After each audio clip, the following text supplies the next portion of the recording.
Hello యూస్ welcome to Telugu test class. This is అమాన్షే.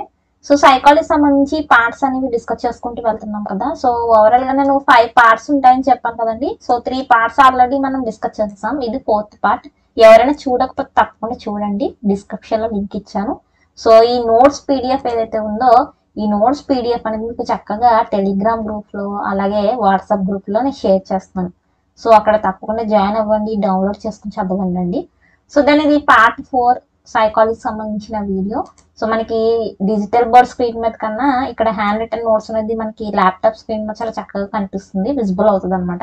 చూడండి, అభ్యాసనం అలాగే ప్రజ్ఞ అనేది నేను కవర్ చేస్తాను. 5th పార్ట్ లో మొత్తం ఓవరాల్ గా మనకి ఉన్న పెడగాగి రిలేటెడ్ ఉన్నాయి కదా, ఆర్టీ యాక్ట్, ఎన్సీఎఫ్ అవన్నీ అని లాస్ట్ పార్ట్ లో కవర్ చేస్తాను. సో ఛానల్ ఫస్ట్ టైం చేస్తే తప్పకుండా ఛానల్ సబ్స్క్రైబ్ చేసుకోండి, బెల్ ఐకాన్ యాక్టివ్ ఉంచండి. సో దెన్ అభ్యాసన సిద్ధాంతాలు. సో అభ్యాసన సిద్ధాంతాలు అన్న వెంటనే మనకి మెయిన్ గా ఇక్కడ చూడండి.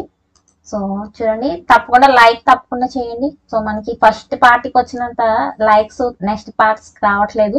తప్పకుండా లైక్ చేయండి, వీడియోని షేర్ కూడా చేయండి. సో ఇక్కడ మనకి అభ్యాసన సిద్ధాంతాలు అన్న వెంటనే ఇక్కడ 3 కేటగిరీస్ గా మనకి అభ్యాసన సిద్ధాంతాలని డివైడ్ చేశారు. అందులో మొదటిది సంసర్గవాద సిద్ధాంతం. సంసర్గవాద సిద్ధాంతము, సంజ్ఞానాత్మక సిద్ధాంతాలు అలాగే సాంఘిక అభ్యాసన సిద్ధాంతాలు. సో మనకి ఇక్కడ సంసర్గవాద సిద్ధాంతాలు అన్న వెంటనే వీళ్ళు గుర్తుకొస్తారు. ఎవరు వీళ్ళు గుర్తుకు రావాలన్నమాట మీకు. పావ్లో కావచ్చు, స్కిన్నర్ కావచ్చు, థారండైక్, వాట్సన్, గాద్వే అలాగే హల్.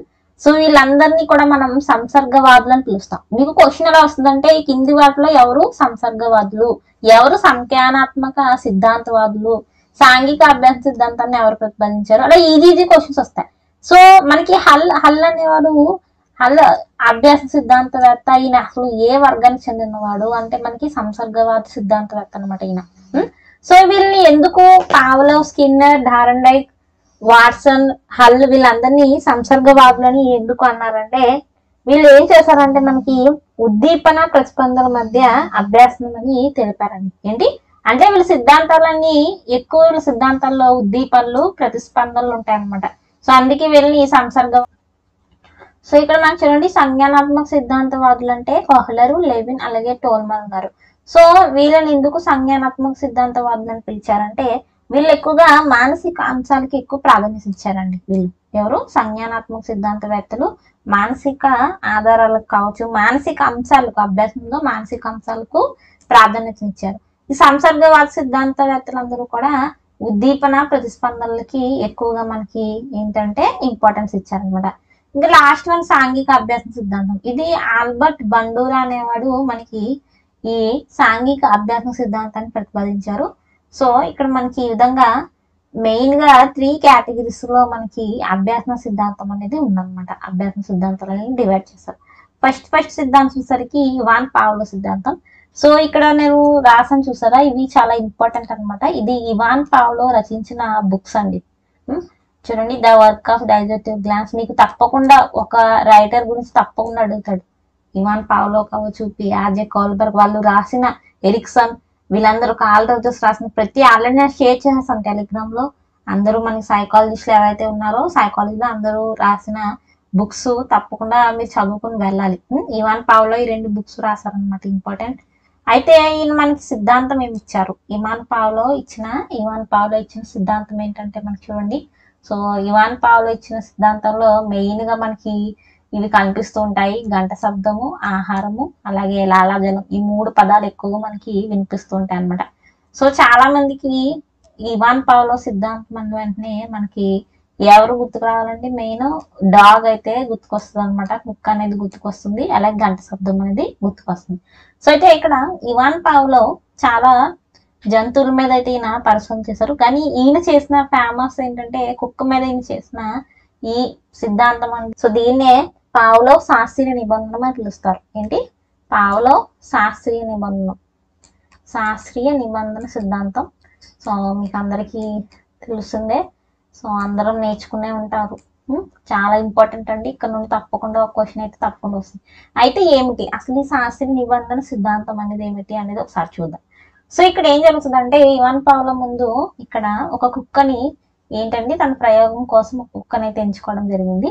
సో ఆ కుక్కకి ఏంటంటే ఆ కుక్క ముందు ఒక గంట శబ్దాన్ని అయితే చేస్తాడు అనమాట. సో ఎప్పుడైనా కుక్క ముందు వెళ్ళి మీరు గంట శబ్దం చేశారనుకోండి, ఆ కుక్క ఏం చేస్తుంది, కళ్ళు తిప్పడమో లేకపోతే అలా చూడడమో చేస్తుంటారు కదా. ఆటోమేటిక్ గా గంట శబ్దం అని చేస్తున్నప్పుడు కుక్క ఏం చేస్తుందంటే కళ్ళు తిప్పడం అలా చేస్తుంది అనమాట. నెక్స్ట్ ఏం చేశాడంటే ఇక్కడ మనకి కుక్కకి ముందర ఆహారాన్ని అయితే పెట్టడం జరిగింది. ఏంటి ఈ 1 పావులో ఏం చేస్తాడండి, ఆహారం పెట్టాను. సో ఆహారం పెట్టడం వెంటనే ఆటోమేటిక్ గా కుక్క అనేది ఏం చేస్తుంది, తినడానికి ప్రయత్నం చేస్తుంది. తినడానికి ప్రయత్నం చేసేటప్పుడు ఆటోమేటిక్ గా మనుషుల నోట్లోంచి కావచ్చు, కుక్కల నోట్లోంచి కావచ్చు, లాలాజలం అనేది స్రవించడం అనేది జరుగుతుంది అన్నమాట. సో ఇక్కడ ఆహారం అనేది మనకి నిర్నిబంధిత ఉద్దీపన అవుతుంది. సో అంటే ఏంటి, సహజ ఉద్దీపన. ఏంటి, నిర్నిబంధిత ఉద్దీపనకే మరొక పేరేంటండి, సహజ ఉద్దీపన. సో ఎప్పుడైతే ఇక్కడ సహజ ఉద్దీపన, నిర్నిబంధిత ఉద్దీపన ఇవాన్ పావ్లో ఇచ్చాడో ఇక్కడ ఆటోమేటిక్ గా లాలాజలం స్రవించింది. ఇది కూడా ఏమవుతుంది, నిర్నిబంధిత ప్రతిస్పందన. అంటే ఉద్దీపనలకి ఏమొస్తాయి, ప్రతిస్పందనలు వస్తాయి. సో ఉద్దీపనలు అనేవి మనకి ఏంటండి, సహజంగా ఉంటాయి. నిర్నిబంధిత అంటే సహజ ఉద్దీపనలు. సో ఇక్కడ సహజంగా ఒక ఆహారం చూసిన వెంటనే ఇక్కడ సహజ ప్రతిస్పందన అనేది కుక్కలో జరిగింది. ఇది నిర్నిబంధిత ప్రతిస్పందన అన్న సహజ ప్రతిస్పందన అన్న ఒకటే, నిర్నిబంధిత ఉద్దీపన అన్న సహజ ఉద్దీపన అన్న ఒకటే. సో ఇది గుర్తుపెట్టుకోండి. ఇవి రెండు ఏంటండి, ఆహారం చూస్తున్న వెంటనే లాలాజలం స్రవించడం అనేది సహజంగా కుక్కలో జరిగిన ప్రతిస్పందన. సో ఆ నెక్స్ట్ ఏం చేశాడంటే ఇవాన్ పావ్లో ఆహారానికి గంట శబ్దాన్ని కూడా జోడించాడు. సో ఇక్కడ గంట శబ్దం అనేది ఏంటి, నిబంధిత ఉద్దీపన. ఏంటి మనకి ఇక్కడ సహజ ఉద్దీపన, నిర్నిబంధిత ఉద్దీపన అయినటువంటి ఆహారానికి నిబంధిత ఉద్దీపనను కూడా జోడిస్తూ ఏంటండి, ప్రతిసారి కూడా కుక్కకి ఆహారాన్ని ఇచ్చే ముందు గంట శబ్దాన్ని కొడుతూ ఏంటి, గంట శబ్దాన్ని వాయిస్తూ ఇక్కడ ఆహారాన్ని ఇవ్వడం జరిగింది అనమాట. సో ఇక్కడ గంట శబ్దం వినినా గానీ ఇక్కడ ఎప్పుడైతే ఆహారం కుక్క చూసిందో వెంటనే ఆటోమేటిక్ గా లాలాజలం అనేది స్రవించడం మొదలుపెట్టింది. సో అప్పుడు ఈ విధంగా నిబంధిత ప్రతిస్పందన అనేది మనకి చివరిగా ఇక్కడ ఇవాన్ పావ్లో అయితే తీసుకొచ్చాడు అనమాట. సో అంటే ఆహారం ఇచ్చే ముందు ప్రతిసారి కూడా గంట శబ్దం చేస్తూ ఆహారాన్ని ఇచ్చేటప్పుడు ఇక్కడ ఏం జరిగిందండి, లాస్ట్ కి కేవలం గంట శబ్దానికే లాలాజలం అనేది కుక్కలో స్రవించడం మొదలైంది. అంటే నిబంధిత ప్రతిస్పందనని ఇక్కడ ఇవాన్ పావ్లో అయితే తీసుకొచ్చాడు అనమాట. అది మీరు గుర్తుపెట్టుకోవాలి. సో ఇక్కడ మనకి ఈ మొత్తం శాస్త్రీయ నిబంధన సిద్ధాంతంలో చివరిగా మనకి వచ్చినది ఏమిటి అని మీకు డైరెక్ట్ బిట్ వస్తుంది. సో చివరిగా ఇక్కడ శాస్త్రీయ నిబంధన సిద్ధాంతంలో మనకి నిబంధిత ప్రతిస్పందన అయితే ఇక్కడ తీసుకురావడం జరిగింది. ఎవరు, ఇవాన్ పావ్లో. దేని ద్వారా, ఆహారానికి గంట శబ్దం, నిబంధిత ఉద్దీపన అయినటువంటి గంట శబ్దాన్ని జోడిస్తూ చిట్ట చివరిగా ఇక్కడ సక్సెస్ఫుల్ గా నిబంధిత ప్రతిస్పందనని కుక్కలు అయితే తీసుకొచ్చారు. సో ఎప్పుడైతే ఆటోమేటిక్ గా ఎవరైనా అంతే కదా, ఆహారాన్ని ఇచ్చే ముందు గంట శబ్దం చేస్తూ ఉంటే కొన్ని రోజులకి ఇక్కడ గంట శబ్దానికే ఇక్కడ కుక్కకి లాలాజలం వచ్చేసింది. అంటే నెక్స్ట్ ఆహారం వస్తుంది కాబట్టి ముందుగానే కుక్క ఏం చేస్తుంది, లాలాజలం స్రవించడం మొదలు పెట్టింది అనమాట. ఇది మొత్తం ఓవరాల్ థియరీ. మీకు ఇక్కడ నుండి క్వశ్చన్స్ ఎక్కడ ఎలా వస్తాయంటే ఆహారం అనేది ఏమిటని డైరెక్ట్ క్వశ్చన్ వస్తుంది. ఆహారం అనేది ఏంటండి, ఆహారం అనేది ఏంటి, ఇక్కడ నిర్నిబంధిత సహజ ఉద్దీపన. గంట శబ్దం ఏంటండి, నిబంధిత ఉద్దీపన. సో మనకి ఇక్కడ ఓన్లీ ఆహారం మాత్రమే క్వశ్చన్లు అడిగితే అది ఏంటండి, ఓన్లీ ఆహారం అడిగి లాలాజలం స్రవించింది కుక్క అంటే గనక అది నిర్నిబంధిత ప్రతిస్పందన అవుతుంది. అలా కాకుండా ఆహారం ప్లస్ గంట శబ్దంతో పాటు లాలాజలం స్రవించడం అనేది నిబంధిత ప్రతిస్పందన అనేది మనకి వస్తుంది అనమాట లాస్ట్ లో, ఈ థియరీ యొక్క ఎండ్ లో. సో ఈ విధంగా మీరు థియరీ పాయింట్ ఆఫ్ లో మీరు ఎగ్జామినేషన్ లో ఏ విధంగా గుర్తుపెట్టుకోవాలి. నెక్స్ట్ చూడండి, ధారన్ డైక్ అండి. సో ధారన్ డైక్ మనకి ఎలుకల మీద ఎక్కువ పరిశోధనలు చేశాడు. సో ఈయన గురించి మెయిన్ గా మనకి అంతగా టెట్ డిఎస్సి పాయింట్ ఆఫ్ లో క్వశ్చన్స్ రావు. సో ఇవాన్ పావ్లో నుండి ఈ థియరీ నుండి మనకి క్వశ్చన్ వస్తుంది. నెక్స్ట్ నుండి ఫోబియాస్ అంటే ఏమిటి, మనిషిలో ఏర్పడే ఆలోచనారహితమైన భయాన్ని ఫోబియాస్ అంటారు. సో మనుషుల్లో ఏదో ఒక పర్టికులర్ గా ఒక రంగును చూసి కావచ్చు, ఒక వస్తువుని చూసి లేదా కొన్ని జంతువులు చూసి మనకి కొన్ని భయాలు అనేవి ఏర్పడుతుంటాయి కదా. సో ఆ భయాల్ని ఫోబియా అంటారు. సో వాట్సన్ ఏం చేశాడంటే ఆల్బర్ట్ అనే 11 నెలల శిశువు మీద ప్రయోగాలు చేశాడు అనమాట వాట్సన్. సో ఇక్కడ 11 నెలల శిశువు ఎవరండి? ఆల్బర్ట్, గుర్తుపెట్టుకోండి. నెక్స్ట్ అండి ప్రాథమిక నియమాలు. మనకి ఇక్కడ థార్న్డైక్ ప్రతిపాదించిన సిద్ధాంతంలో కొన్ని ప్రాథమిక నియమాలు ఉన్నాయి. అవి ఏంటంటే సంసిద్ధత నియమం, అభ్యాస నియమం, ఫలిత నియమం అండి. సో సంసిద్ధత నియమం ఏం చెప్తుందంటే మనం పిల్లవాడిని ఏం చేయాలి, ఎప్పుడు కూడా రెడీగా ఉంచాలి. ఏంటి? సంసిద్ధత చేయాలి. సో పిల్లవాడికి తప్పకుండా మనం రెడీనెస్ అనేది ఇవ్వాలండి, తయారు చేయాలి విద్యకి. అలాగే అభ్యాస నియమం ఏం చెప్తుంది? అభ్యాస నియమం అంటే ఎక్సర్సైజ్ చేయించాలి. పిల్లలకి ఏంటి? ఎక్సర్సైజ్ అనేది చేయించాల్సి ఉంటుంది. సో సంసిద్ధత నియమంలో భాగంగా మీరు బహుమతులను కూడా ఇవ్వచ్చు పిల్లవాడికి. సో పిల్లలకి దండన కన్నా బహుమతులే ఇవ్వాలి. అలాగే అభ్యాస నియమం అంటే మీరు ఎక్కువ ఎక్సర్సైజ్ చేయించడం, పిల్లవాడి చేత ప్రాక్టీస్ చేయించడం. So practice makes man perfect అని ఒక కోట్ ఉంటుంది మనకి, కొటేషన్. సో అభ్యాస నియమంలో ఎక్సర్సైజెస్ అనేవి మనం ఎక్కువగా చేస్తూ ఉంటాం. నెక్స్ట్ ఫలిత నియమం. సో ఫలిత నియమం ద్వారా పిల్లవాడికి తన జీవిత అవసరాలకు సరిపోయే విద్యా విధానాన్ని మనం ప్రవేశపెట్టాలన్నమాట. So outside of the school అండి, మీరు క్లాస్ రూమ్ లో ఏం నేర్పించినా అది outside of the school కి కనెక్ట్ చేసే విధంగా ఉండాలి. సో నెక్స్ట్ అండి అంతర్దృష్టి అభ్యాసం సిద్ధాంతం. సో అంతర్దృష్టి అభ్యాసం సిద్ధాంతాన్ని మనకి కొహ్లర్ అయితే ఇచ్చారనమాట. సో కొహ్లర్ మనకి ఎక్కువ చింపాంజీల మీద ప్రయోగాలు అయితే చేశారండి. సో ఈయన చేసిన ప్రయోగాల్లో చింపాంజీ మెయిన్ మనకి సుంతాన్ అనే చింపాంజీ చాలా ఫేమస్. సో ఇది కొంచెం తెలివైన చింపాంజీ అనమాట. దీని ద్వారా నేను థియరీకి సక్సెస్ అనేది వచ్చింది. So the mentality of apes, ఇది ద గెస్టల్ సైకాలజీ, రెండు కూడా ఈయన రచించిన బుక్స్ అనమాట. వెరీ ఇంపార్టెంట్ బుక్స్, గుర్తుపెట్టుకోండి. సో ఇది క్విక్ రివిజన్ అండి. సో అందుకే అన్ని షార్ట్ ఫామ్ లో ఉంటాయి, అన్ని షార్ట్ గా చెప్పేసాను అనేది అనుకోకండి మరి. చూడండి ఇక్కడ ఆల్బర్ట్ బండూరాలో మనకి ఈయన ఇచ్చిన సిద్ధాంతాలు పరిశీలన అభ్యాసం, సాంఘిక అభ్యాసం, అనుకరణ ద్వారా అభ్యాసనాలు ఎక్కువగా ఈయన ఇచ్చారనమాట. అంటే ఈ మూడు కూడా ఒకటే, మూడు సిద్ధాంతాలు కూడా ఒకటే అండి. అంటే పిల్లలు అనేవాళ్ళు మనకి అనుకరిస్తూ ఏంటి, ఇమిటేట్ చేస్తూ, పెద్దవాళ్ళని ఇమిటేట్ చేయడం కావచ్చు, కొంచెం వయసు ఎదిగిన తర్వాత పక్క వాళ్ళు పిల్లలు ఎవరైతే ఉంటారో సమవయస్కులు వాళ్ళని ఇమిటేట్ చేస్తూ, అనుకరిస్తూ, అనుకరణ చేస్తూ నేర్చుకుంటారు అని చెప్పి ఆల్బర్ట్ బండూరా అంటున్నాడు. సో ఇక్కడ ఆదర్శాల సిద్ధాంతం నాకు సిద్ధాంతం ఉంది, దీన్ని బాగ్లే ఇచ్చారు. ఇది గుర్తుపెట్టుకోండి, మనకి అడిగాడు లాస్ట్ ప్రీవియస్ ఇయర్ లో ఆదర్శాల సిద్ధాంతాన్ని ఇచ్చిన సిద్ధాంతకర్త ఎవరంటే బాగ్లే. అలాగే ఇక్కడ చూడండి ట్రాన్స్పోజిషన్ సిద్ధాంతం అని చెప్పి మనకి ఒక సిద్ధాంతం ఉంది. ఈ సిద్ధాంతం ఏం చెప్తుంది అసలు? ట్రాన్స్పోజిషన్ థియరీ అనేది మనకి పార్ట్స్ టు హోల్ థియరీ అనమాట. అంటే పిల్లలకి మీరు ఏదైనా ఒక అంశాన్ని చెప్తున్నప్పుడు పిక్చర్స్ రూపంలో పార్ట్స్ గా విడదీస్తూ ఆ అంశాన్ని పరిచయం చేయాలి. లైక్ మనకి కాకి కుండకు సంబంధించి ఒక కథ ఉంటుంది చూసారా. సో ఆ కథలో చూసారా మనకి పిక్చర్స్ చూపిస్తూ మనకి ఏ విధంగా చిన్న చిన్న పిల్లలు మనం చెప్తుంటామో, సో అలాంటి కథలు లాంటివి చెప్పే విధానం ఉంటుంది చూసారా, విద్యా విధానం.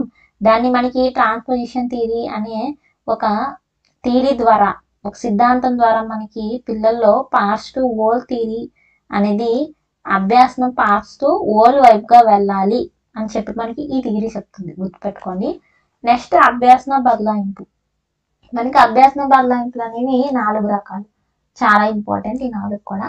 సో అందులో అనుకూల బదలాయింపు, వ్యతిరేక బదలాయింపు, శూన్య బదలాయింపు, ద్విపార్శ బదలాయింపు. నేను ఇక్కడ చక్కగా ఎగ్జాంపుల్స్ కూడా రాసాను, ఇవి ఇలాగే గుర్తుపెట్టుకోండి. సో అనుకూల బదలాయింపు అంటే ఏంటి? తెలుగు రాయడం వస్తే కన్నడం కూడా రాయగలడం, మలయాళం కూడా రాయగలడం. అంటే ఒకటి మనం నేర్చుకుంటే ఆటోమేటిక్ గా ఇంకోటి కూడా మనం నేర్చుకుంటాం అనమాట. సో ఇప్పుడు తెలుగులో మనం పెన్సిల్ పెట్టుకుని తెలుగు చూసి రాయడం మనకు వస్తుంది, అలాగే కన్నడం కూడా చూసి మనం రాయగలం. సో ఈ విధంగా రాసేదాన్ని ఏంటి, అనుకూల బదలాయింపులు అంటారు. సో వ్యతిరేక బదలాయింపులు అంటే ఏంటంటే తెలుగు వాక్యం రాసేటప్పుడు ఇంగ్లీష్ వాక్యాలు రాయడంలో ఇబ్బంది. అంటే ఒకటి మనం సరిగ్గా చేస్తాం కానీ ఇంకోటి మనకి నెగిటివ్ గా వస్తుంది. ఇక్కడ అనుకూల బదలాయింపులో 2 కూడా ప్లస్లు అండి, ఇది గుర్తుపెట్టుకోండి. కానీ ఇక్కడ వ్యతిరేక బదలాయింపులో ఒకటి ప్లస్ అవుతే ఇంకోటి మైనస్ అయిపోతుంది అనమాట. సో తెలుగు వాక్యాలు రాయడంలోనూ ఇంగ్లీష్ వాక్యాలు రాయడంలో చాలా తేడా ఉంటుంది. సో తెలుగులో రాసిన వాక్యాలు హ్యాష్ మనం ఇంగ్లీష్ లో డబ్ చేస్తామంటే అది రాంగ్ అయిపోతుంది సెంటెన్స్ ఫార్మింగ్ అనేది. సో ఈ విధంగా ఒకటి ప్లస్ ఒకటి మైనస్ ఉంటే అది వ్యతిరేక బదలాయింపు అవుతుంది. శూన్య బదలాయింపు అంటే ఏంటంటే ఒక దాంట్లో నేర్చుకున్న నైపుణ్యం ఇంకో దాంట్లో పని చేయకపోవడం. ఎగ్జాంపుల్ పాటలు మ్యాథ్స్ ఏంటంటే సరిగ్గా మ్యాథమెటిక్స్ కావచ్చు, సైన్స్ కావచ్చు సరిగ్గా చదవలేకపోవడం, పాటలు పాడేవాళ్ళు స్పోర్ట్స్ ఆడలేకపోవడం. సో ఈ విధంగా ఒక దాంట్లో నేర్చుకున్న నైపుణ్యం ఇంకో దాంట్లో పనిచేయకపోతే దాన్ని శూన్య బదలాయింపు అంటారు. సో ద్విపార్శ బదలాయింపు అంటే ఏంటంటే సో రెండు వైపులుగా ఇది ప్లస్ అవుతుంది అనమాట, ప్లస్ ప్లస్ అవుతుంది. అంటే ఏంటంటే సో ఇక్కడ రెండు చేతులతో రాయగలగడం. సో చాలా మంది ఎడమ చేతి తోటి రాయగలుగుతారు, అలాగే కుడి చేతితో కూడా రాయగలుగుతారు కదా. సో ఇది బెస్ట్ ఎగ్జాంపుల్ మనం ద్విపార్శ బదలాయింపుకి చెప్తాం అనమాట. సో ఈ బదలాయింపులు చాలా ఇంపార్టెంట్, ఇక్కడ నుండి మనకు క్వశ్చన్ వస్తుంది. నెక్స్ట్ స్మృతి విస్మృతి. సో స్మృతి విస్మృతి అన్న వెంటనే మనకి చూడండి ఎస్టిఎం ఎల్టిఎం అనేది గుర్తుపెట్టుకోవాలి. సో ఎస్టిఎం అంటే ఏంటంటే short term memory, short term memory అనమాట. సో షార్ట్ టర్మ్ మెమరీ అనేది మనకి ఎక్కువగా చాలా వరకు కనిపిస్తూ ఉంటుందండి. షార్ట్ గా మనం ఆ మెమరీని ఏదైనా ఒక విషయాన్ని గుర్తుపెట్టుకుంటే అది మనకి షార్ట్ టర్మ్ మెమరీలో స్టోర్ అవుతుంది. సో లాంగ్ టర్మ్ మెమరీ అంటే ఏంటంటే ఎక్కువ కాలం గుర్తుపెట్టుకోవడం. సో ఇక్కడ స్మృతి అంటే ఏంటంటే మెమరీ అనమాట. స్మృతి అంటే మెమరీ, గుర్తుపెట్టుకోవడం. విస్మృతి అంటే ఏంటంటే ఫర్గెటింగ్ అండి, మర్చిపోవడం. సో ఇక్కడ చూడండి మనకి ఇక్కడ ఒక మంచి అంశం ఉంది. కొన్ని అంశాలని మనం సమూహాలుగా గుర్తుపెట్టుకుంటూ ఉంటాం. దీన్ని మనకి చంకింగ్ అని పిలుస్తారు. అంటే చంకింగ్ అంటే ఏంటంటే అంశాలను సమూహాలుగా గుర్తుపెట్టుకోవడం. సో లైక్ ఇక్కడ ఒక ఫోన్ నెంబర్ అయితే ఉంది చూసారా, ఈ నెంబర్ ని మనం ఇలా ఈజీగా గుర్తుపెట్టుకోవచ్చు. 9848 అని ఒక సమూహం గాను, అలాగే 043787 గా మనం ఇంకో సమూహంగా గుర్తుపెట్టుకోవచ్చు. సో ఈ విధంగా కొన్ని అంశాలను సమూహంగా గుర్తుపెట్టుకునే పద్ధతిని మనకి చంకింగ్ అని పిలుస్తారు, గుర్తుపెట్టుకోండి. సో ఇక్కడ చూడండి ఇవి రెండు చాలా ఇంపార్టెంట్ బుక్స్ అండి. చూడండి ఎంక్వైరీస్ ఇంటూ హ్యూమన్, మనకి ఇది చూసారా, its development, faculty development, human faculty and its development అనమాట. దీన్ని గాల్టన్ ఇచ్చాడు. అలాగే ఆన్ మెమరీ అనే బుక్ ఎబ్బింగ్ హౌస్ రచించారనమాట. సో ఇవి రెండు చాలా ఇంపార్టెంట్. అలాగే గుర్తింపు గణన సూత్రం, పొదుపు గణన సూత్రం వెరీ వెరీ ఇంపార్టెంట్ అండి. సో గుర్తింపు గణన సూత్రం ఏంటండి, ఒప్పుడు మైనస్ తప్పులు బై మొత్తం ఇంటూ 100. అలాగే పొదుపు గణన సూత్రం, ఈ రెండు సూత్రాలు మీకు రావాలి. సో అలాగే బట్టి స్మృతి అంటే ఏంటంటే బట్టి పట్టేస్తూ ఉంటారు చూద్దాం, దాన్ని బట్టి స్మృతి అంటారు. స్వల్పకాలిక స్మృతి కేవలం 20 నుండి 30 సెకండ్లు మాత్రమే ఉంటుంది. సో అలాగే డేజావు అంటే పెంచి పదం. సో అంటే ఏంటి డేజావు అంటే ఏదైనా ఒక అంశాన్ని, ఒక విషయాన్ని సో వినకపోయినా ఇది ఎక్కడో విన్నట్లుంది, చూడకపోయినా మనం చూసాము, ఈ ప్రదేశానికి వచ్చాము, సో ఇలాంటి ఫీలింగ్స్ ఉంటాయి కదా, వీటిని డేజావు. స్క్రీన్ మీద చూస్తున్నారు కదండి, మన ఛానల్ యాప్లో సీటెట్ పేపర్ 1, పేపర్ 2 అలాగే ఆంధ్రప్రదేశ్ తెలంగాణకు సంబంధించి టెట్ డిఎస్సి ఆన్లైన్ క్లాసెస్ అనేవి అందుబాటులో ఉన్నాయి. సో వీడియో లాస్ట్లో చూడండి, అసలు ఆన్లైన్ క్లాసెస్లో ఎలా జాయిన్ అవ్వాలి ఏంటి అన్నది ప్రాసెస్ అనేది మీకు లాస్ట్లో చెప్తాను, తప్పకుండా ఒకసారి చూడండి. విరిగోల్ జైగానిక్ ప్రభావం. సో జైగానిక్ ప్రభావం అంటే ఏంటి? సో జైగానిక్ ప్రభావం అంటే ఏంటంటే ఏదైనా ఒక పనిని మనం పూర్తి చేస్తూ ఉండి మధ్యలో ఆపేస్తాం కదా, సో అలాంటి పనులు మనకి ఎక్కువ కాలం గుర్తుంటాయి. సో ఏదైనా సరే సో పూర్తి చేయాలి అని చెప్పి మొదలు పెడతాం, కానీ మధ్యలో ఆప్ చేస్తాం. అలాంటి పనులు మనకి అలా గుర్తుండిపోతుంటాయి, అయ్యో నా పని పూర్తి చేయలేకపోయానే, అవన్నీ జైగానిక్ ప్రభావాలని పిలుస్తారండి. సో నెక్స్ట్ చూడండి, సో మనకి ఎబ్బింగ్ హౌస్ విస్మృతి మీద, ఫర్గెటింగ్ మీద ఒక ప్రయోగం చేశారు. ఆ ప్రయోగంలో నేర్చుకున్నది ఏదైనా సరే, అది ఏదైనా ఒక స్కిల్ కావచ్చు, లేకపోతే ఒక మ్యాథ్స్ ప్రాబ్లం కావచ్చు, ఏదైనా ఒక మొదటి 50 నిమిషాల్లో 50% మర్చిపోయే అవకాశాలు ఉంటాయంట. ఒక రోజు గడిచిన తర్వాత 66% మర్చిపోతామంట, 6 రోజుల తర్వాత 75%, సో 1 మంత్ అంటే 31 రోజుల తర్వాత 80% మనం అంశాన్ని మర్చిపోతామని చెప్పి ఎబ్బింగ్ హౌస్ ఈ ఫర్గెటింగ్ ఎక్స్పెరిమెంట్, విస్మృతి ప్రయోగం ద్వారా ఆయన తేల్చారనమాట. ఇవి గుర్తుపెట్టుకోండి. మీకు క్వశ్చన్ ఎలా వస్తుందంటే 6 రోజుల తర్వాత ఒక మనిషి నేర్చుకున్న అంశాలు ఎంత శాతం మర్చిపోతాడు, 75% అనేది మర్చిపోతాడు అనమాట. సో ఈ విధంగా క్వశ్చన్ వస్తుంది. నెక్స్ట్ మనం క్లాస్ రూమ్ అప్లైడ్ క్వశ్చన్స్ ఎలా అడుగుతాడు అన్నది కూడా నేను వీడియో చేస్తానండి. స్మృతిని పెంపొందించే అంశాలు ఇవన్నీ: ప్రేరణ, అభిరుచి, తక్కువ భావోద్వేగం, అతి అభ్యాసం, ఎక్కువ చదవడం, కొండ గుర్తులు, వల్లివేయడం, ఇవన్నీ కూడా మనకి టెక్నిక్స్ అన్నమాట, మెమరీని మనం మంచిగా ఇంక్రీజ్ చేయడానికి పిల్లల్లో. నెక్స్ట్ చూడండి, మూర్తిమత్త సిద్ధాంతాలు. ఇవి చాలా చాలా ఇంపార్టెంట్. మూర్తిమత్త సిద్ధాంతాలు అనేవి ఇక్కడ నుండి మనకి తప్పకుండా 1 క్వశ్చన్ తప్పకుండా వస్తుంది. చూడండి, సో మనకి మూర్తిమత్త సిద్ధాంతాలు 3 రకాలుగా డివైడ్ చేశారు: రూప సిద్ధాంతాలు, లక్షణాంశ సిద్ధాంతాలు, నిర్మిత సిద్ధాంతాలు. సో మీరు మ్యాక్సిమం వీటిని ఇలాగే చూడండి, ఇలాగే నేర్చుకోవడానికి ట్రై చేయండి. ఇలా గుర్తుపెట్టుకుంటే మీకు మంచిగా ఈజీగా ఉంటుంది. సో రూప సిద్ధాంతాలు అన్న వెంటనే మనకి వీళ్ళు ఉన్నారు, ఎవరు? హిప్పోక్రాటిస్, కెష్మర్, షెల్టన్, యుంగ్, అలాగే స్పంగర్ వీళ్ళ 5గురు కూడా రూప సిద్ధాంతకర్తలు. డైరెక్ట్ క్వశ్చన్ వస్తుందండి, కింది వారిలో ఎవరు రూప సిద్ధాంతకర్తలు? ఎవరు? హిప్పోక్రాటిస్, షెల్టన్, కెష్మర్, యుంగ్, అలాగే స్పంగర్ అన్నమాట వీళ్ళ 5గురు. సో లక్షణాంశ సిద్ధాంతకర్తలు ఎవరు? ఆల్బర్ట్, కేటిల్. వీళ్ళిద్దరూ కూడా లక్షణం సిద్ధాంతకర్తలు. నిర్మితి సిద్ధాంతకర్తలు అంటే వీళ్ళు ఎవరు? ప్రైడ్ కావచ్చు, ఎరిక్సన్. వీళ్ళు చాలా ఇంపార్టెంట్ అండి వీళ్ళిద్దరూ కూడా. సో అది. సో అయితే ఇక్కడ హిప్పోక్రాటిస్ వర్గీకరణ చూద్దాం. ఫస్ట్ హిప్పోక్రాటిస్. సో ఈయన గ్రీక్ వైద్యశాస్త్ర పితామహుడిగా ఈయన చెప్తూ ఉంటారు అనమాట.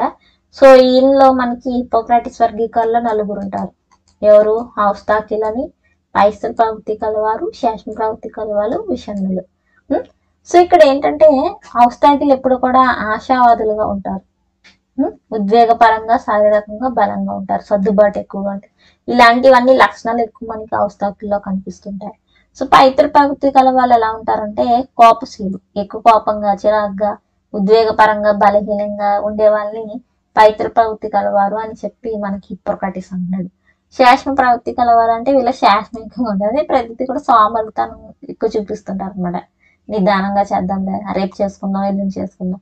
సో ఇలాంటి ఉన్న వ్యక్తులందరూ కూడా శ్లేష్మ ప్రవృత్తి గలవారని హిప్పోక్రాటిస్ అంటున్నాడు. నెక్స్ట్ విషణ్ణులు. వీళ్ళు ఏంటంటే కొంచెం మందకొడిగా, నిరాశావాదులుగా ఉంటారు. ఎప్పుడు అంతే, నా లైఫ్ లాగా అయిపోతుంది. సో ఇలాంటి నెగిటివ్ థాట్స్ అనేవి ఎక్కువ కనిపిస్తుంటాయి వీళ్ళు. నెక్స్ట్ చూడండి కెష్మర్. సో నెక్స్ట్ కెష్మర్ వర్గీకరణ అండి. సో ఇందులో మనకి పీవరకాయలు, క్రీడాకాయలు, అలాగే ప్రాంసకాయలు ఉన్నారు. సో పీవరకాయలు ఎప్పుడు మనకి లావుగా, ఉల్లాసంగా ఉంటుంటారు. అలాగే క్రీడాకాయలు అంటే వీళ్ళు ఆశావాదులు, కండర పుష్టి కలిగి ఉంటారు అనమాట. ప్రాంసకాయలు అంటే సన్నగా, బలహీనంగా ఉండేవాళ్ళు, నిరాశవాదులు ప్రాంసకాయలు అంటారు. సో నెక్స్ట్ షెల్టన్ వర్గీకరణ. సో ఈ టేబుల్స్ మాక్సిమం ఇలాగే గుర్తు పెట్టుకోవడానికి ట్రై చేయండి, ఈజీగా గుర్తుంటుంది. సో షెల్టన్ వర్గీకరణలో మనకి స్థూలకాయలు, మధ్యకాయలు, లంబకృశకాయలు ఉంటారు. సో స్థూలకాయలు ఎప్పుడు లావుగా, కలుపుగలుగా ఉంటారు. సో మధ్యమకాయలు కండర పుష్టి, ఆత్మవిశ్వాసంతో ఉంటారు. అలాగే లంబకృశకాయలు సన్నంగా, సున్నితమైన మనసు గలవాళ్ళు అనమాట. నెక్స్ట్ ప్రైడ్ మనోలైంగిక వికాస సిద్ధాంతం అండి. ఇది చాలా ఇంపార్టెంట్. సో ఇక్కడ మనకి 5 దశలు ఉంటాయి. ప్రైడ్ మనకి 5 దశల ద్వారా ఈ సిద్ధాంతం గురించి చెప్పారు. సో పిల్లల్లో ఎక్కువగా మౌఖిక దశలో ఏం చేస్తుందంటే నోటి ద్వారా ఆనందం అనేది జరుగుతుంటుంది కదా. సో దాన్ని ఎక్కువగా మౌఖిక దశలో ప్రైడ్ మనకి ఇక్కడ గమనించడం అనమాట. ఇది వయసు 0 to 1, 0 నుండి 1 సంవత్సరంలో పిల్లల్లో ఎక్కువ ఉంటుంది. ఆసన్న దశ అంటే మల విసర్జన ద్వారా. సో అలాగే ఇక్కడ చూడండి, మెయిన్ ఇక్కడ చూడండి శిశ్న దశ. ఈ దశ అనేది 4 నుండి 5 సంవత్సరాలు ఉంటుందండి. సో ఈ దశలో పిల్లల్లో ఎక్కువగా ఈడిపస్, ఎలక్ట్రా కాంప్లెక్స్ అనేవి ఉంటాయి.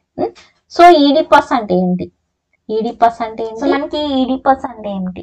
ఈడిపస్ అంటే ఏంటి, అలాగే ఎలక్ట్రా కాంప్లెక్స్ అంటే ఏంటో చూద్దామండి.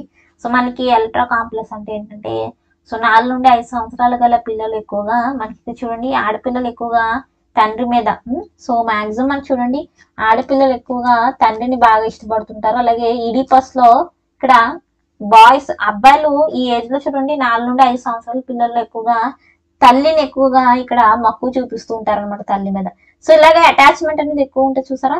సో ఎలక్ట్రా కాంప్లెక్స్ లాంటి ఏంటంటే గర్ల్స్ కావచ్చు, గర్ల్స్ ఫాదర్స్ కి అటాచ్ అవ్వడం. అలాగే ఈడిపస్ లో బాయ్స్ ఏంటంటే చిన్న పిల్లలు 4 నుండి సంవత్సరాల పిల్లలు ఎక్కువగా మదర్ కి ఎక్కువ అటాచ్మెంట్ అవుతుంటారు చూసారా. ఈ దశలని మనకి ఈడిపస్ అలాగే ఎలక్ట్రా కాంప్లెక్స్ అంటారు.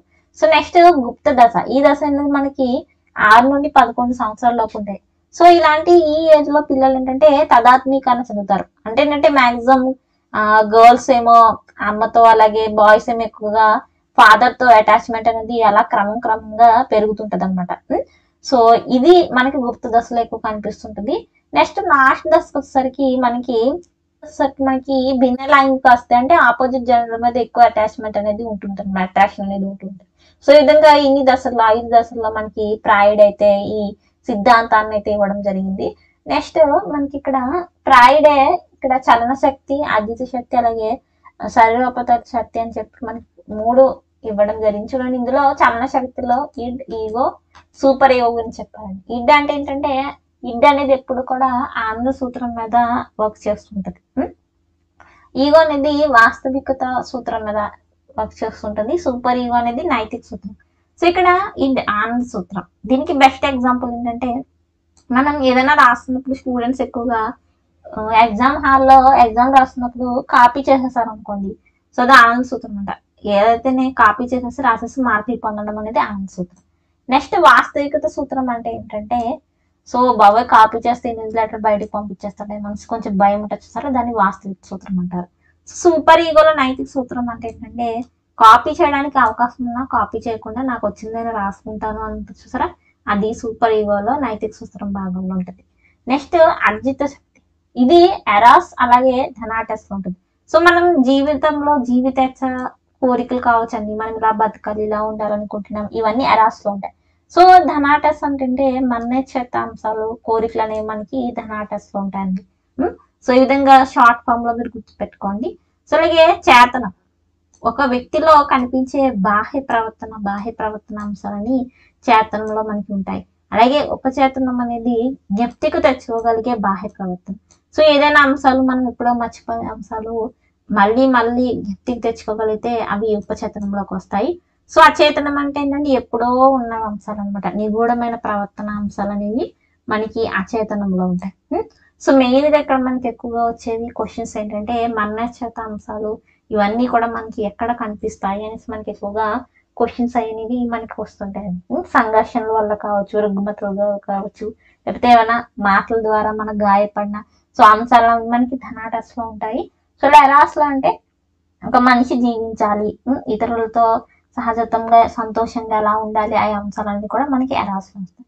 నెక్స్ట్ స్పాంగర్ 6 రకాలుగా వ్యక్తులు వర్గీకరించాడండి స్పాంగర్. సో అందులో ఫస్ట్ది సైద్ధాంతిక విలువలు గలవాళ్ళు, అంటే ఏంటంటే ఆదర్శ విలువలు గలవాళ్ళు. So best example Abdul Kalam. Next ఆర్థిక అంటే ఏంటంటే వ్యాపారం, ఎకనామికల్ అనమాట, వాణిజ్యం వ్యాపారం గలవాళ్ళు, బిల్ గేట్స్ వీళ్ళందరూ వచ్చేస్తారు. నెక్స్ట్ సోషల్ అంటే సాంఘిక విలువలు గల వాళ్ళు ఎవరంటే ఇతరుల కోసం జీవించేవారు, అంటే సంఘ సేవకులు, పరోపకారులు, మదర్ తెరీసా వీళ్ళందరూ వస్తారు. సో రాజకీయాలు అంటే రాజకీయాలకు సంబంధించి, మత విలువలు గల వాళ్ళు మత విలువల గురించే ఆలోచిస్తుంటారు, మత పెద్దలు, ఆధ్యాత్మికవేత్తలు వీళ్ళందరూ. నెక్స్ట్ సౌందర్య ఆరాధన గల వాళ్ళు అంటే మనకి కళా ఆరాధన గల వాళ్ళు అంటే కళాకారులు. వీళ్ళు మెయిన్ గా ఇవి ఆరుగురు గురించి స్పంగర్ అయితే మనకి వర్గీకరించారు, ఇంపార్టెంట్. సో నెక్స్ట్ సంఘర్షణలు అనేవి ఏ విధంగా ఉన్నాయి. సో అంటే చూడండి, ఇక్కడ మనకి 2 ఆకర్షణీయమైన అంశాల మధ్య దేన్ని ఎంచుకోవాలో తెలియలేని స్థితిని మనం ఉపగమ సంఘర్షణ అంటాం. చూడండి బెస్ట్ ఎగ్జాంపుల్. సో పరీక్షలో 2 తెలిసిన సమాధానం ఉంటే దేన్ని రాయాలో తెలియదు, మనకి చాయిస్ ఉంది, కేవలం ఒకటి రాస్తే సరిపోతుంది అని చెప్పి, బట్ మనకి 2 వచ్చు. అలాంటప్పుడు మనం సంఘర్షిస్తున్నాం, ఏంటి ఏం చేయాలి, 2 రాయాలి ఒకటే రాయాలి కానీ ఏం రాయాలి తెలియట్లేదే. సో ఇలాంటి సిచ్యువేషన్ ని ఉపగమ సంఘర్షణ అంటారు. సో ఉపగమ పరిహార సంఘర్షణ అంటే ఏంటంటే ఒకటి ఆకర్షణీయంగా ఉంటుంది, ఇంకోటి అనాకర్షణీయంగా ఉంటుంది. ఉపగమ పరిహార సంఘర్షణలో ఏంటంటే ఒకటి ప్లస్ ఏంటి, ఇంకోటి మైనస్ అనమాట. అంటే ఒకటి ఆకర్షణీయంగా ఉంటుంది బట్ ఇంకోటి మాత్రం వెంటనే మనకి నెగిటివ్ గా కూడా ఉంటుంది. సో దీనికి బెస్ట్ ఎగ్జాంపుల్ చూడండి. సో పరీక్షల్లో కాపీ కొడదాం అన్నది పాజిటివ్, బట్ ఇంగ్లీష్ లెటర్ చూస్తాడేమో భయం అనేది నెగిటివ్. ఇంకా పాజిటివ్ నెగిటివ్ థింగ్ అనేది మనకి ఉపగమ పరిహార సంఘర్షాల్లో ఉంటుంది, ఇది గుర్తుపెట్టుకోండి, ఇది బెస్ట్ ఎగ్జాంపుల్. నెక్స్ట్ అండి పరిహార సంఘర్షణ. సో ఇక్కడ ఏంటంటే 2 కూడా మనకి ఏంటంటే నెగిటివ్ గానే ఉంటాయి, కానీ ఏదో ఒకటి మనం తప్పకుండా ఎంచుకోవాల్సిందే. సో ఇలాంటి స్థితి చూడండి, ఇంట్లో ఉంటే తల్లి దండిస్తుంది, లేకపోతే స్కూల్కి వెళ్తే టీచర్ కొడతాడు, అంటే 2 కూడా మైనసే, కానీ ఏదో ఒకటి తప్పకుండా మనం ఎంచుకోవాలి, అది పరిహార సంఘర్షణలో ఉంటుంది. ద్వి ఉపగమ పరిహార సంఘర్షణ అనేది మనకి చూడండి. సో ఇది ఏంటంటే 2 లేదా అనేక లక్ష్యాల మధ్య అనేక అనుకూల ప్రతికూల అంశాలు ఉండడాన్ని మనకి ద్వి ఉపగమ పరిహార సంఘర్షణ అంటారు. అంటే ఎక్కువ వేతనంలో దూరంగా పోషి, తక్కువ వేతనంలో దగ్గరగా పోషి, అతి దగ్గరగా పోషి, ఇది బెస్ట్ ఎగ్జాంపుల్ అండి. సో 2 కూడా ఏంటి అలా చూసారా, 2 కూడా అలా ఉన్నాయా, ఇది ప్లస్ అయినా ఇది మైనస్. ఎక్కువ వేతనం ఇస్తున్నారు ప్లస్, కానీ దూరంగా పోస్టింగ్ మైనస్. ఇక్కడ తక్కువ వేతనం మైనస్, కానీ దగ్గరలో పోస్టింగ్ ఇది ప్లస్. సో ఇలాంటి సిచ్యువేషన్ మనం ద్వి ఉప ద్విఉపగమ పరిహార సంఘర్షణ అంటారు. ఇక్కడతో మనకి సంఘర్షణలు అనేవి కంప్లీట్ అయ్యాయి. నెక్స్ట్ ప్రజ్ఞా పరీక్షలు. మీకు ప్రజ్ఞా పరీక్షల నుండి డైరెక్ట్ ఎలా క్వశ్చన్ వస్తుందంటే కింది వాటిలో శాబ్దిక పరీక్షలు ఏమిటి అని అడుగుతాడు. Army general classification, Wechsler, alpha, draw, ఏమన్ పరీక్ష వీళ్ళందరూ కూడా శాబ్దిక పరీక్షలు. వ్యక్తిగత పరీక్షలు వీళ్ళు ఎవరు బీనే, సైమన్, వెస్లర్, పింటర్స్ వీళ్ళందరూ కూడా ఏంటంటే వ్యక్తిగత పరీక్షలు అయితే ప్రవేశపెట్టారు అనమాట. ఇవన్నీ కూడా వ్యక్తిగత పరీక్షల రకాలు. సో ఇవి పట్టికలో వచ్చిన ప్రతి పరీక్ష కూడా మీరు గుర్తుపెట్టుకోవాలి. సో చూడండి, మనకి నిష్పాదక పరీక్షలు అంటే బటియా పరీక్ష, పాస్లాంగ్ పరీక్ష, చిత్రపరాణ పరీక్ష వీళ్ళందరూ ఇవన్నీ కూడా నిష్పాదన పరీక్షలోకి వస్తాయి. పట్టి గుర్తుపెట్టుకోండి. నెక్స్ట్ చూడండి, మూర్తిమత్త కారకాలు. మూర్తిమత్త కారకాలు అనేవి మనకి వంశపరంగానూ ఉంటాయి. పరిసర కారకాలు. పరిసర కారకాలు అంటే కుటుంబం, పాఠశాల, సమాజం వస్తుంది. సో వంశపర కారకాలు అంటే మనకి నాడీ వ్యవస్థ, విలాల గ్రంథులు చాలా ఇంపార్టెంట్ అండి. పీయూష గ్రంథి, థైరాయిడ్, పారాథైరాయిడ్, అడ్రినల్ గ్రంథి, బీజ గ్రంథులు ఇవన్నీ కూడా మొత్తం వంశపర కారకాలు అనమాట. ఇవన్నీ మూర్తిమత్తం మీద చాలా ప్రభావం చూపిస్తుంటాయి. నెక్స్ట్ రక్షక తంత్రం. సో దమనం అంటే ఏంటి? బాధాకరమైన సంఘటనల్ని, అవమానాన్ని మర్చిపోవడాన్ని మనం దమనంగా చెప్తాం. ప్రతిగమనం. సో ఇవన్నీ కూడా ఎగ్జాంపుల్స్ నేను చాలా చక్కగా ఇచ్చాను. ప్రతిదీ కూడా ఒకసారి టేబుల్ చదవండి. టేబుల్ ప్లస్ ఎగ్జాంపుల్స్ మీరు గుర్తుపెట్టుకుంటే మీకు మంచిగా ఈజీగా గుర్తుంటుంది.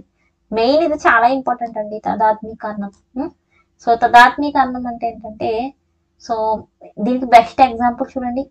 సో మనం కలెక్టర్, డాక్టర్స్ కాకపోయినా మనకు తెలిసిన వాళ్ళు, మన పిల్లలు కావచ్చు, లేకపోతే మన బ్రదర్స్ లేదా సిస్టర్స్ అయినప్పుడు మనకి వాళ్ళని చూసి ఒక ఫీలింగ్ ఉంటుంది చూసారా, గర్వించగల దాన్ని తదాత్మీకరణం అంటాం. అంటే తను సాధించలేని పనిని ఇతరులు సాధిస్తే వాళ్ళని వాళ్ళతో పోల్చుకోవడం అనమాట. తమని వాళ్ళతో పోల్చడాన్ని మనకి తదాత్మీకరణ అంటారు. ఇది చాలా ఇంపార్టెంట్.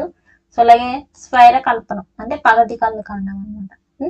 సో ఇది మెయిన్ చాలా ఇంపార్టెంట్ అండి. ఇది రెండు ఇక్కడ ఎక్కువగా వస్తాయి. అలాగే విస్థాపన నుండి కూడా క్వశ్చన్ వస్తుంది. ఒకళ్ళ మీద ఉన్న కోపాన్ని ఇంకొకళ్ళ మీద చూపించే దాన్ని మనం విస్థాపనం అంటారు అనమాట. మెయిన్ గా అన్ని చదవండి ఇక్కడ ఇవ్వబడినవన్నీ, కానీ ఇవి కొంచెం ఇంపార్టెంట్ అనమాట. ఇంపార్టెంట్ అనేది నేను ఎక్స్ప్లెనేషన్ ఇచ్చాను. సో నెక్స్ట్ పార్ట్ 4 వీడియో కూడా చూడండి. పార్ట్ 4 వీడియోతో మీకు ఓవరాల్ గా మొత్తం సైకాలజీ పార్ట్స్ అనేవి కంప్లీట్ అవుతాయి. Then so Google Play Store నుండి మన ఛానల్ యాప్ని డౌన్లోడ్ చేసుకోండి. సో యాప్ డౌన్లోడ్ అయిన వెంటనే మీరు స్టోర్ అనే ఆప్షన్కి వెళ్ళండి. స్టోర్ అనే ఆప్షన్ కనిపిస్తుంది కదండి. సో స్టోర్ అనే ఆప్షన్లో ఈ విధంగా మనకి చాలా రకరకాల కోర్సులు ఉంటాయి. TS TET plus DSC combo course 199, CTET paper 1 paper 2కి సంబంధించి కోర్సెస్ కూడా 199 ఉన్నాయి, 299, 399, 499 ఈ విధంగా చాలా చాలా బ్యానర్స్ అయితే కనిపిస్తుంటాయి. సో ఏదో ఒక బ్యానర్ని మీరు క్లిక్ చేయండి. స్టోర్ ఆప్షన్ దగ్గరికే వెళ్ళండి. చూడండి, మనకి ఇక్కడ 199 అండి. టెట్ ప్లస్ డిఎస్సి 3 నెలల వ్యాలిడిటీతో మీకు కంటెంట్ అని క్లిక్ చేస్తే కంటెంట్లో మీకు వీడియోస్ ఉంటాయి చూడండి. 225 వీడియోస్, 225 వీడియోలు అనమాట. Psychology, try methods, sample videos కూడా ఉంటాయండి. చూడండి, ఇక్కడ శాంపుల్ వీడియోస్ కూడా ఉంటాయి. నెక్స్ట్ ఐ యామ్ ఇంట్రెస్టెడ్ అని ఉంటుంది, దాన్ని క్లిక్ చేయండి. కింద ఐ యామ్ ఇంట్రెస్టెడ్ అని ఉంటుంది బ్యానర్ కింద. స్టోర్ ఆప్షన్లో ఈ బ్యానర్ ఉంటుంది, 199 బ్యానర్. ఐ యామ్ ఇంట్రెస్టెడ్ అని వెంటనే చూసారా, ఇక్కడ లింక్ వచ్చేస్తుంది. మెసేజ్ కానీ వాట్సాప్ కానీ ఒక లింక్ వస్తుంది అనమాట. చూడండి, ఒక లింక్ వచ్చింది చూసారా, ఆ లింక్ని క్లిక్ చేయండి. లింక్ని క్లిక్ చేసిన వెంటనే మీకు ఈ విధంగా పేమెంట్ అనేది లోడింగ్ అవుతుంది. సో మెసేజ్ బాక్స్లో వచ్చిన లింక్ క్లిక్ చేస్తే ఈ విధంగా వస్తుంది అనమాట. అదే వాట్సాప్కి అయితే by now I am interested అని ఉంటుంది. సో ఫోన్పే అనేది మీరు తప్పకుండా ఉండాలి. ఫోన్పే ద్వారా మీరు పేమెంట్ అయితే చేయొచ్చు అనమాట. సో ఫోన్పే అనేది క్లిక్ చేసిన వెంటనే మీ పేమెంట్ అనేది ప్రాసెస్ అవుతుంది. ప్రొసీడ్ టు పే అని ఉంటుంది కదా, దానికి మీరు పేమెంట్ చేసేస్తే పేమెంట్ అయిపోతుంది. So after payment content option దగ్గర మీకు ఫోల్డర్స్లో వీడియోస్ క్లాసెస్ అనేవి ఓపెన్ అయిపోతాయి. సో అదేవిధంగా చాలామంది ఫ్రీ మెటీరియల్ అనేది ఏ విధంగా చూడాలి సో అన్నది అడుగుతున్నారు. సో మీరు ఇక్కడ స్టోర్ ఆప్షన్లో బ్యానర్స్ దగ్గర చూడండి, ఇక్కడ మనకి ప్రొఫైల్ ఉంటుంది కదండి, స్టూడెంట్ ప్రొఫైల్. అక్కడ ఫ్రీ మెటీరియల్ కూడా ఉంటుంది. ఇంపార్టెంట్ బిట్స్ కావచ్చు, టెట్ డిఎస్కి సంబంధించిన నోట్స్ కావచ్చు ఉంటుంది. స్టూడెంట్ ప్రొఫైల్లో మీకు ఫ్రీ మెటీరియల్ అనేది ఉంటుందన్నమాట. ఫ్రీ మెటీరియల్ ద్వారా మీరు చూడొచ్చు. కోర్సెస్ కావాలంటే స్టోర్ ఆప్షన్ దగ్గర బ్యానర్ క్లిక్ చేసి సేమ్ ప్రాసెస్ అనేది ఫాలో అవ్వాలి.